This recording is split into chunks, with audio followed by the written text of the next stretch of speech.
Ahora vamos a introducir un nuevo elemento importante de la geometría, que son los triángulos. ¿Qué vamos a decir que es un triángulo?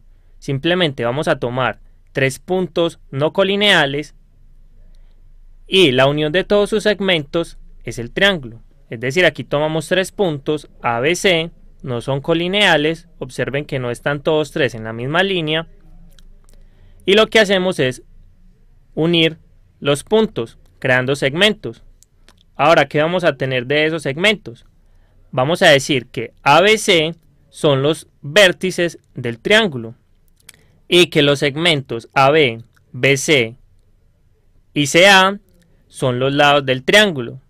Ahora, ¿cómo denotaremos el triángulo? Lo denotaremos con un triangulito y escribiremos sus vértices, ABC.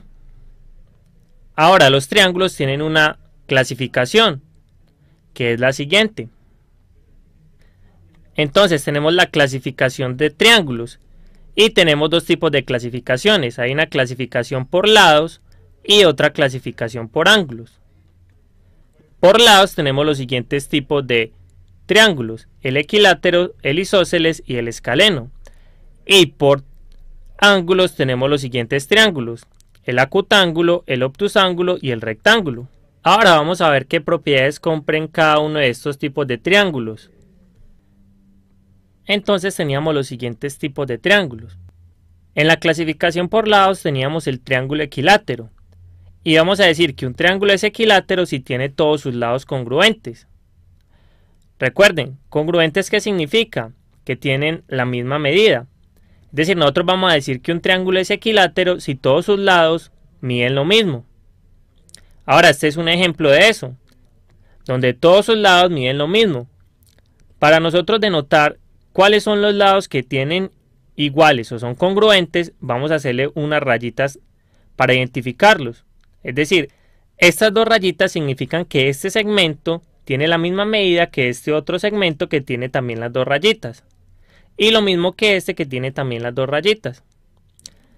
Ahora, otro tipo de triángulo es el isósceles. Y diremos que un triángulo es isósceles si dos de sus lados son congruentes. Y decimos que al otro lado se le llama base. Es decir, tenemos lo siguiente.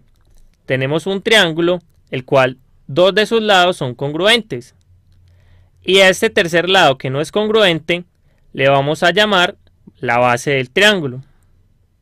Ahora, la última clasificación de triángulos por lados es el triángulo escaleno. Y un triángulo es escaleno si no posee lados congruentes. Esto es lo mismo que decir que todos sus lados miden diferente. Por ejemplo, aquí tenemos un ejemplo. Aquí todos los lados tienen una medida diferente. Ahora vamos a ver la otra clasificación de triángulos, que es por ángulos. La clasificación de triángulos por ángulos era la siguiente. Teníamos los triángulos acutángulos. Y diremos que un triángulo es acutángulo si todos sus tres ángulos son agudos. Un ejemplo de esto sería el siguiente triángulo. Tenemos este triángulo donde todos sus ángulos son agudos. Es decir, todos sus ángulos miden menos de 90 grados. Ahora, vamos con la otra clasificación, que es el triángulo rectángulo. Diremos que un triángulo es rectángulo si posee un ángulo recto. Es decir, un ángulo de 90 grados. Por ejemplo, tenemos el siguiente triángulo, en el que este ángulo es el ángulo recto. Y entonces este triángulo sería un triángulo rectángulo. Este tipo de triángulo posee unos nombres especiales para sus lados, que son los siguientes. A los lados que forman el ángulo recto los llamaremos catetos.